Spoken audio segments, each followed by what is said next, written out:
On today's episode, Not Your Mama's Life Coach, we're going to talk about niches that uh, smash the status quo. Noelle, good Yes. morning. Good morning. Just a light little topic for our time together. I'm actually really excited to get into this one because it got me thinking all about our Lumia coaches. And I thought that we wouldn't be able to talk about what smashes the status quo before we got into, well, what is the status quo? First, can I just say real quick, our mamas, or maybe my mama, didn't have a life coach or therapist, and I wonder how different she would have been when I was growing up if both my parents had life coaches. Yeah. Mom, if you're listening, go to therapy. Yeah.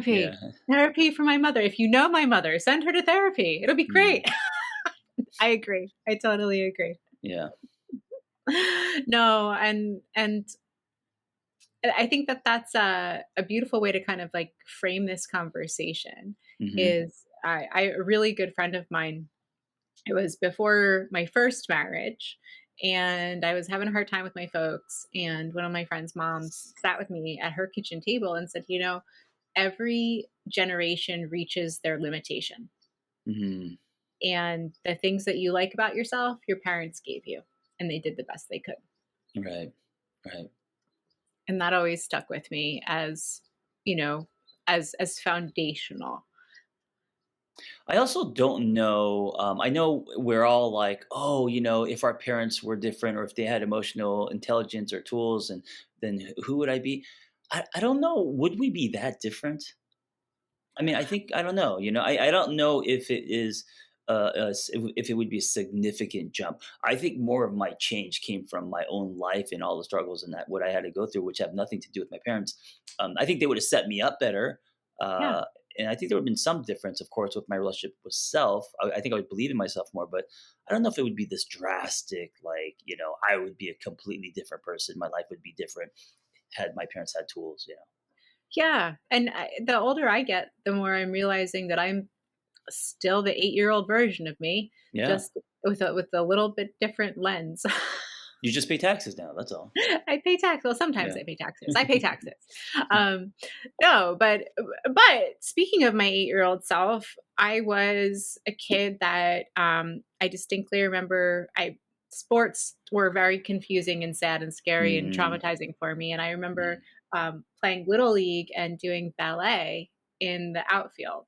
And got in trouble because that's obviously Oh, not what I was supposed to be doing. But the part of me that kind of looked at the world and was like, this is weird. I think I want to do something else, yeah. was always present since I was a little kid. That visual is so powerful. You in the outfield, and I see you dressed up, in a baseball uniform, but you're doing ballet. Totally. There's Just, so much that says about you. I mean, I think it's sweet and fun, but also kind of sad. That happening. well, I mean, and I think that that's characteristic of who I am today. Hmm. I do Hmm. ballet in the outfield all the Yeah. time. And Yeah. I think one of the things that I'm the most grateful for in my life is whether it was my parents or my upbringing, people who are in my life, that over the years I developed an ability to look at all of the shoulds that Hmm. society puts on us and Hmm. say, I have questions about all of these shoulds. And as I work with clients and I work with training coaches, one of the things that I observe is that all of the ways that we think we're supposed to be Hmm.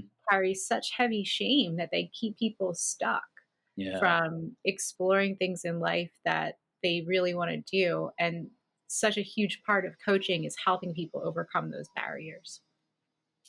What were some things that or ideas that you had about the world and how you were supposed to be that kept you stuck? I think just growing up in a Korean American household, it was about academics, and Mhm. maybe with you being on the East Coast, I think East Coast academia is more valued or more, Mm. definitely more so than LA. LA, it's like because I know because Vanessa's from New York, my partner, and everyone, it's all what school did you go to, and like Yeah. Boston and all the Ivy League schools and the PhDs and all that.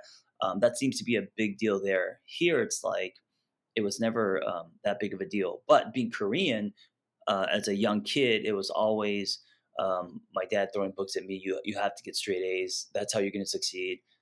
Be Mm. a doctor or a lawyer. That was drilled into my Sure. head. Yeah. So Yeah. uh, I think school East Coast, yeah, for sure. It's a little bit more like that. But I grew up in like a tiny beach town mhm, where some people, we're very focused on academics and where you went to college, yes, but other folks, like my neighbors down the street ran a photography studio, or people mm, were fishermen or worked at the mhm, bar, and so I kind of saw a different slice of life. But that was something, especially in my younger years, was getting good grades was something, mhm, um, and I'm a smart person, but I wasn't really great at traditional learning in a lot of ways. It was either like straight A's or F's, and I know I mm. baffled my parents, and for a really long time I didn't think I was smart. Wait, Um, based on when would you get the A's, when would you get the F's? Based on what you learned and how interested you were in that, or no? or just what my brain was able to do. No. So like I flip letters and words around. That's how my brain works. And so I, as an adult, know that I taught myself, once I understood what words meant, I was able to put them in the right order and read. But Well, you mean like because I'm dyslexic. You mean like yeah, that? Okay. Yeah. yeah, Yeah. Yeah. I was never formally diagnosed, but Yeah. like that's how my brain works, right? Yeah. Me too. Um, and so yeah, so it was really, so spelling. Like I was a great reader, but I couldn't spell, and Me I've too. never been able to figure out algebra Same. or geometry, No. like shapes and letters and how does this all work? Yeah. No clue. Yeah. Like, and it wasn't for a lack of wanting, but that was an idea that I had of myself. Oh, I'm not smart because I Mhm. couldn't do these things, Mhm. that set me up with this thing that I eventually had to overcome, as an adult. Mm. Um, for me, I think, as growing up in a beach town, my family of origin, how I looked was very, very much a priority. That was one of the rules that was handed down, was like being thin was Mhm. Mhm. huge, and Sure. being conventionally attractive Wait, was. even in the little beach town was Mhm. that was a lot of people focused on that. That was a pressure that came with that area. Absolutely, Oh, and I I didn't know mean, that. it came from my family. Right. My mom's family, Italian, Mm. and I mean, I remember that being, part of the narrative. I remember one of my aunts saying to me that my grandma used to restrict food because she wanted thin daughters, and Mm. so it was just something that was like very part of the narrative growing up, and so that's something that really showed up for me. Um, Heteronormativity. Like I've been blown away. In 2023, I remember seeing a news headline that a young woman wasn't allowed into her prom because she wanted to wear a pantsuit, and I was Mm. like, are we really still stuck on like dresses? Right. Right. Like, and just even thinking about like life markers, like school dances, you Yeah. know, proms, like your first coupling, like for me, that was all very heteronormative. One of And the things for me was not being white. mm, That was huge. And not only not being white, it would have been easier if we were in an Asian community, but we lived in a place where it was all just Caucasian, and so being the only Asian family on the entire block, um, yeah, if I didn't want, I was embarrassed of being Korean. I was embarrassed of what we ate. I was embarrassed of everything, and so I desperately wanted to be white, wow. so bad to fit in. I remember that as a kid, and of course that faded. And I love that now. It's a lot less like that. But in the '80s, it was very like that. Yeah. Yeah. Oh, absolutely. It was. And you know, these are the things that, as we're coaches and we're thinking about our clients, these are the hangups that we all carry with us into adulthood. Right. Another one for me was, get married. That was something like that my Mm, mom has actually directly said, like, "I just wanna see my daughters married." mm. So that was a huge one. You got married Um in your 20s, right? I did. Yeah. Yeah. I got married in my 20s, I got divorced in my 20s, I got married again in my 30s, Hmm. still married. Yeah. Um, and just a huge family value. Same thing with having kids. I don't have kids. I'm not going to have kids. Right. So that's something for me that I had to really grieve.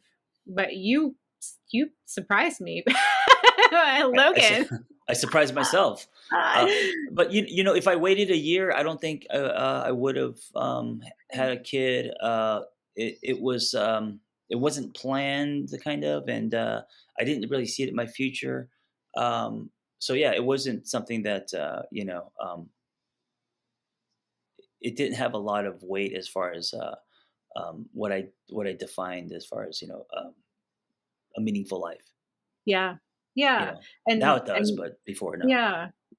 In my first marriage, that was a very heavy focus. Like, our whole life was oriented around, like, Mm, when we're gonna have kids, and before I got mhm. divorced, we were building a big house, and, like, I really grieved the idea of not being a mother, Yeah. and, I'm so glad. Like, I am so glad that I never became one, because I think that I really liked the idea, but if I'm actually being really honest about, who I am as a person, Mhm. sure, I would make the sacrifice. I'm a very caring, smart, and competent human, but I don't know that I would actually be the best mom. Yeah, I mean, definitely, at 50, I'm a lot more patient and I can, be a better dad, but in my 20s and 30s, no way. I mean, I would've been horrible. I would have not been present. I would have been, uh yeah, I would have been a really, really bad dad, I think. And I think, that's okay for people to say, Yeah. in these conversations, especially around parenthood, these are what our clients are dealing with, Mhm. whether they have kids or don't have kids. I know so many moms that are like, "I hate this, and I want out of every single facet of my existence," and Yeah. it's like taboo to say that Yeah. out loud. Yeah. I was in a, men's circle and I said, I don't like parenting. And everyone's like, "What?" And I said, "I love Logan. I mean, she means the world to me now, but I don't like parenting." And there was this silence. Felt the judgment. And Yeah. then a couple hours later, one of the dudes texted me and said, "Dude, I don't like it either. And I can't believe you said that." And I was like, "Yeah, I at 50 feel like I have some freedom now. I've worked really hard. I'm like here." And then having a child anchors you down. Your day to day changes. I don't like it. And he related with me, but he's like, "Yeah, but you're not supposed to say that." I was like, "I know. But That's why I said it." that's the point. That's the exact inflection point, is like, what's Yeah. the stuff we're not supposed to say out loud? Yeah. I took an intake call with a client that I didn't end up working with, but this person wanted to make a career change. And what was holding this person back was what their mother, father, siblings would Mm, think of right. abandoning, a stable career path. Yeah. And I think everybody I know who's ever become a life coach has gone through that, where everybody's like, "What are you doing?" And Yeah. it's like, "No, this is Yeah. actually a very fulfilling career." Speaking of mothers, um, I've had 6 motorcycles, and my parents have always been against motorcycles, like many are, and I get it, they can be dangerous. And so even now, she said, "I'll give you 10 grand if you sell your motorcycle." And I said, um, "No, no." And I was thinking, and this is what I tell my clients, um, it by me riding my motorcycle because it still produces joy for me, I'm giving back my mom's fear to her. So I'm carrying something. I'm refusing to carry something that I don't. That's not mine to own, right? Yeah. Because they become pebbles in your shoe. And if I was to take the 10 grand and sell my motorcycle, then now I'm carrying my mom's fear, right? So Yeah. now I'm living her life, not mine. And so yeah, there's a lot of people who make decisions. A lot of people are afraid to be coaches because of other people's, you know, insecurities, fears, judgment on what coaching is, what it isn't, and all that. Yeah. And well, this is the perfect point to swing over to coaching and coaches who are not only smashing the status quo, but carving out their own space in the Hmm. world Hmm. and helping people tackle these exact conversations because undercover like uncovering all of the things that our clients think that they should do and then really getting in there with their relationship with those things and how to overcome them is smack in the middle of our work as coaches. Yeah. So I was looking at the list of all the things that we came up with, and I thought of a coaching question that I ask my clients. Um, I ask my clients what they would be doing differently if both their parents were dead. Mm. Okay, right. So there's no influence there.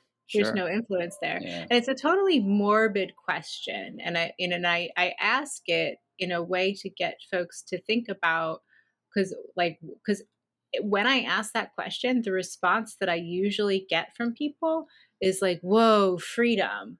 And Yeah. how sad that there's that waiting game Yeah. before you can be who you want to be, live out your life, do what you want to do. Um, and I see this all the time in the work that I do, especially around sexuality, non traditional relationships, just the amount of wasted time and negation of Hmm. what you want to do with your precious days on this earth is just astounding and heartbreaking. Yeah, that is a really interesting question. I haven't heard that before. But it's not just parents, but yeah, anyone that has um, pull over your decisions. It could be Yeah. friends, but yeah, if they're not in your life, they're not around. Um, how would that change you? What decisions would you make? Yeah. What decisions would you make? Yeah. It's a powerful question. So Hmm. let's dive into the coaches that we see in the world who are actually out there working with folks who are doing things differently. The first thing that came to mind for me is folks who are neurodivergent coaches Hmm. because our brains are so intense. And for folks who are neurodivergent or have a different way of seeing and existing in the world is like Yeah. literally not built for you. Yeah. And so coaches working in this space, this is like huge business. It's really booming right now.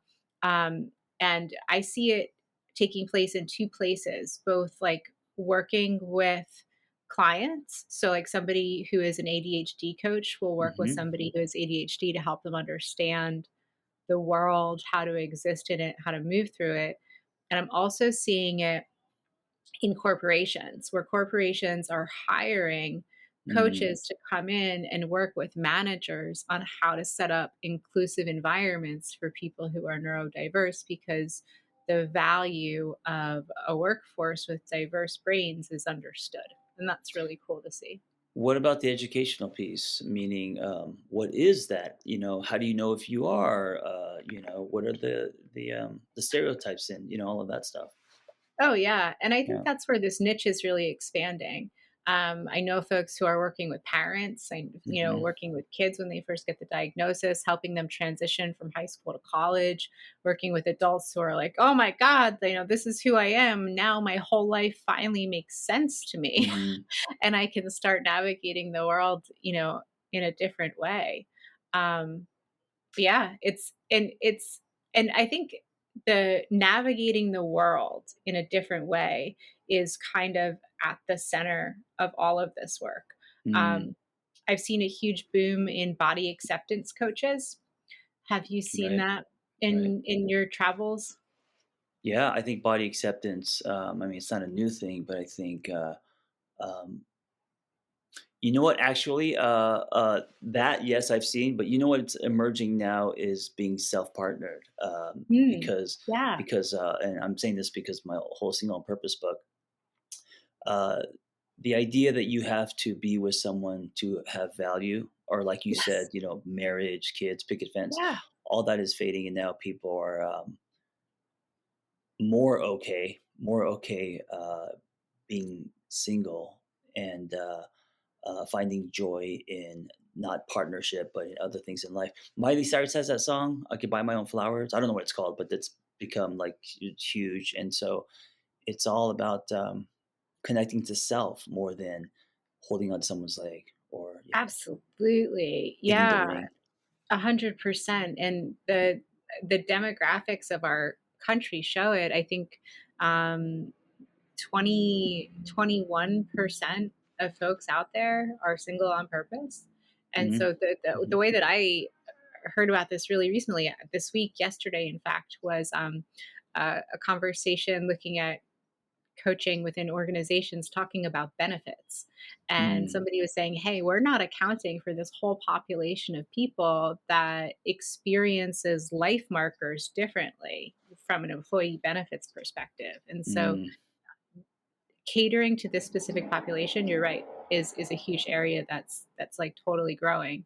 yeah. um I see body acceptance a lot in the work that we do, or that I do with colonized mind, which is like really Hmm. looking at like, well, what did the world say you were supposed to be, and how do you overcome it? And I think that really ties into the idea of being solo, of like I get to Mm, determine what my worth is in every single direction, and I don't yeah. need to be under the weight of standards to tell me at what point I will be acceptable, right? It's sad that this is fairly new I because know. it makes me think of the world that our parents grew up in and all of the pressures and yeah, this was their living in the ant farm. Yeah, Yeah. yeah. So shouting out Lumia coaches, Joe Portia. She's doing Hmm. really great work Hmm. in female sexuality and empowerment. She looks at at your relational life, your relational freedom, your body. Hmm. Um, and then there's another boom happening. We've talked about this a lot recently with friendship coaches, Mm, and and there's a legit epidemic of loneliness in our society. So where the status quo is like, oh no, put all your eggs in the basket of being partnered, friendship coaching is looking at and saying, well, hey, what does it take to help people build a whole community out there? mm, mhm. um, have you ever had people wanting friendships come up? I mean, I imagine this is taking place with a lot of your single work, You of mean people wanting like what? more friendships, more community, the like Oh, really yeah. looking Yeah, for yeah, relation. yeah. Yeah. So instead of, swiping and just, being desperate to find, quote, unquote, "their one," instead putting that energy into community, into friendships, into themselves, taking themselves out to, massages, dates, retreats, all of that stuff. I mean, that's the way to do it. What's the alternative? Just You know, desperately look for someone and pause your eyes? well, and I think a lot of people do that, honestly. No, And they do. so The most people do. like that is legit the alternative. The coaches that are out there doing this work are waving the flag for people, saying like, you don't have to live this way. Yeah. um Denise Waters is one of our coaches. She has a Mm, practice that's focused on connection coaching. mhm, And then another one of our coaches, Wilderness Dawn, does this work through a really unique lens, which I like. It's through the work of nonviolent communication, which is helping mm. people learn how to speak up, learn how to listen, and learn how to set boundaries is like really foundational for engaging with people in a way that truly serves, you. I wish my name was Wilderness. What a cool name. I've Isn't never that heard a cool anyone. name? Oh my gosh, Wilderness? That's so awesome. Anyway, Baby number two, John. There you no, go. no, no, no. One and done. I've already cut things. It's over. It's good. we I'm we safe. are on cue today because next up is sexuality coaching. So this is this is a huge space. So whether we're talking This is about exploding for sure. kids, Yeah, pregnancy, having them, not having them, yeah. figuring out, some people like honestly figuring out how to have sex as an adult, learning about sex, different communities that you could be a part of, different, like it could Non-monogamy. be That's non-monogamy, This kink. become huge. Yeah. It can be super overwhelming. I mean, non-monogamy powers a lot of my own practice, and the thing is not the thing. It's like folks come in for like, I want to explore this, and we end up working on obviously like their whole life. But that's a Yeah. huge Yeah. part of it. Is Yeah. when um, in my experience with clients, when people really want to live a certain way and they feel like the pressures of society are saying, like, if you do that, you're going to be shamed, Mm, the weight of that causes such cognitive dissonance. It mhm. causes such stuckness. It causes such pain.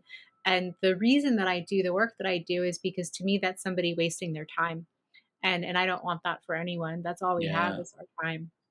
So we have a lot of coaches who do this work. Maria Two Straps, she works with you Yes. on I was gonna something. just shout. I was gonna say, speaking of, shout out to coaches. Yeah, she's been doing it, and she's very potent. And not only is she,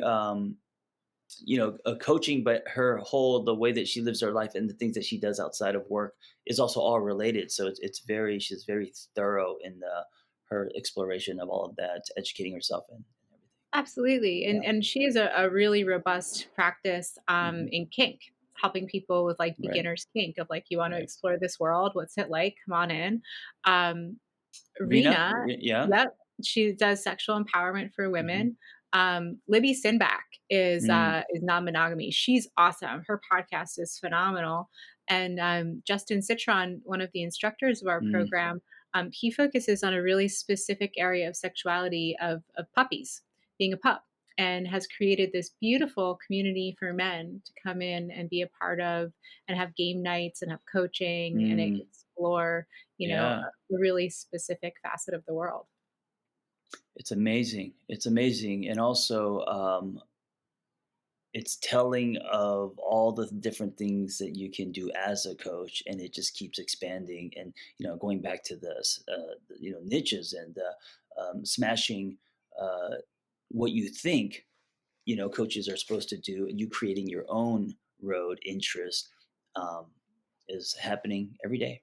And it doesn't have to be like niche based like kink or non-monogamy. Like Paul Chamberlain works with shame, like just like straight Right. up, Yeah. shame. And I think I see folks doing this in the space of career coaching as well, because Hmm. outside of your personal life, your sexuality for adults, this is one of the big areas where folks have, a ton of challenge. And something that I love seeing is when people get really, really, really specific with it. There's two people I'm thinking of. Kat Simmons is one of our coaches. Hmm. She's in the UK, and she is really specifically a career transition coach for nonprofit and humanitarian workers Wow. to make career shifts without overwhelm. And I was like, that is so brilliant, because anyone who fits that description is going to recognize themselves Yeah. in what she's doing. And then Jim's Jim's practice is Zen laundry coaching, and he is Mm. coaching for leaders who are experiencing spiritual crisis. Oh, I love that. Right? I love the term Zen laundry. That's Me really interesting. too. Yeah. Just to wash it all out, and Yeah. then that takes us into like all the stuff that nobody wants to talk about, like drugs, Mhm. psychedelics, Mhm. finances, organization, down through like creativity. One of our coaches, Lee McGraw Levitt, does creativity coaching, and Sharon Calderon does play coaching for adults, Mm. which I love. Yeah. We all need more play for sure. We do. We do. Well, this was a fun conversation. What are you going to do today to smash the status quo in your own life? I'm going to I have a workbook coming out, and so I've been busy doing Cool. something different. So I'm speaking of coaches and catalysts. I'm giving kits. My publisher are mailing out kits to people who want to run their own little home churches and coffee shops and stuff, all about Cool. singlehood. So I'm just again playing with my Legos, trying to promote in a different way. And this one's going to be more like hitting the street marketing. I love that. Yeah. I've been thinking a lot about the work that I do in my own coaching practice, because I only work with like four people, right? Hmm. So, Hmm. but I think that a lot of people could benefit from the methodology that I use Mm. in overcoming these exact things like Yeah. sex, drugs, what your parents think, career. And so I wanted to put together kind of like a workbook, but just like a workbook, a Yeah. primer for folks. So Yeah. that's Yeah. something I'm playing around with too. I love it. As we end, I want to remind you, whether you're a coach or not, use your own life as the experiment. And if you think, okay, I'm just going to get information out of this, like what I'm doing is also terrifying, right? Giving kids to random people all over the world to run their own little thing. But the reason I do it is because after I'm done, instead of seeing it as a success or failure, I'm going to learn so much. There's going to be so much data from it that that's going to help other authors, and I could share that. And so then you kind of get out of your own way and your own fears. So that's one way to kind of lean into something that may scare you. I love that. I'm going to use that. What can I learn about spreading radical thought in the world? Yeah, absolutely. What can you learn? Cool. Well, thank you for the conversation, Thank you. and I will see you next time. Yeah, be well, everyone.